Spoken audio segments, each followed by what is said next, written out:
Assalamualaikum warahmatullahi wabarakatuh. Halo, selamat datang di channel Eko Insight ID. Kali ini kita mau bahas apa ya?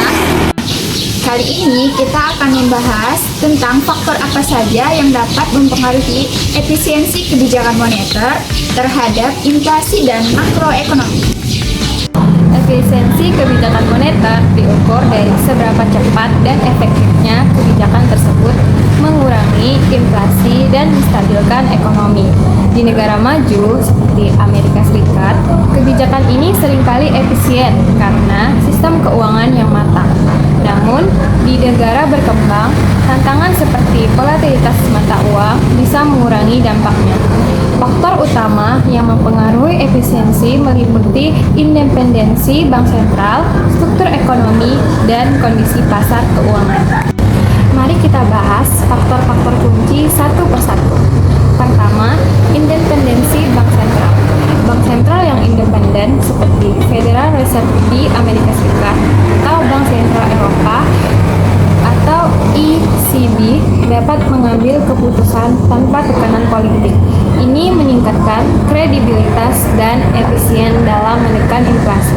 Sebaliknya, di negara seperti Indonesia, sebelum reformasi, campur tangan pemerintah sering mengurangi efektivitasnya. Kedua, mekanisme transmisi kebijakan. Ini meliputi bagaimana perubahan suku bunga mempengaruhi kredit, investasi, dan konsumsi. Di ekonomi terbuka seperti Singapura, transmisi cepat karena pasar keuangan global. Namun, di ekonomi tertutup atau dengan dolarisasi tinggi seperti di beberapa negara Amerika Latin, efeknya lebih lambat. Ketiga, struktur ekonomi dan pasar keuangan. Negara dengan sistem perbankan yang kuat dan pasar obligasi yang berkembang seperti Jepang memiliki efisiensi tinggi.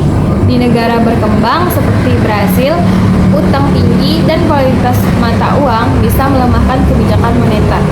Keempat, ekspektasi nilai, inflasi, dan kredibilitas. Jika masyarakat percaya bank sentral akan menjaga inflasi rendah, seperti di Jerman pasca Euro, kebijakan lebih efektif. Faktor ini dipengaruhi oleh sejarah inflasi tinggi, seperti di Turki, yang membuat ekspektasi sulit dikendalikan. Kelima, koordinasi dengan kebijakan fiskal. Kebijakan moneter bekerja optimal jika didukung fiskal, seperti di Amerika Serikat selama krisis 2008.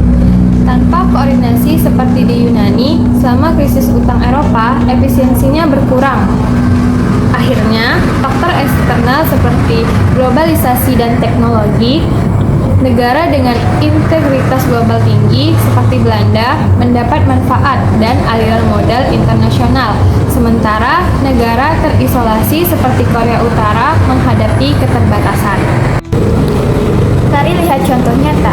Di Amerika Serikat, Federal Reserve berhasil menurunkan inflasi dari 14% pada 1980-an melalui kebijakan independen menjaga stabilitas makro.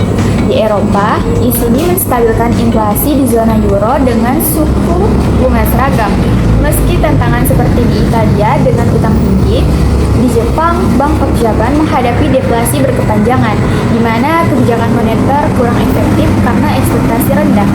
Sementara di Indonesia, Bank Indonesia telah meningkatkan efisiensi melalui reformasi dan independensi, menurunkan inflasi dari 16% pada 2000-an dan menjadi di bawah 3% saat ini. Di Brasil, volatilitas mata uang sering mengganggu, membuat kebijakan moneter kurang efisien dibandingkan di Chili, yang memiliki kerangka kebijakan yang lebih stabil. Kredibilitas adalah fondasi utama keberhasilan kebijakan moneter. Ketika masyarakat percaya bahwa bank sentral mampu menjaga stabilitas harga, ekspektasi inflasi menjadi lebih terkendali.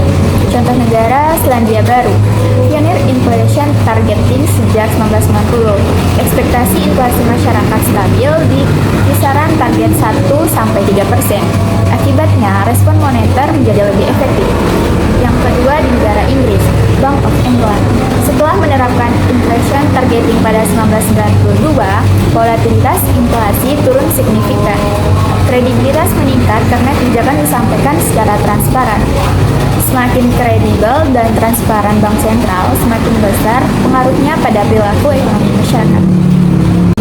Efektivitas kebijakan moneter bergantung pada seberapa cepat perubahan suku bunga mempengaruhi sektor real.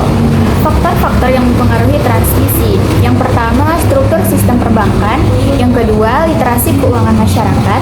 Yang ketiga, kedalaman pasar keuangan. Dan yang keempat, tingkat digitalisasi pembayaran.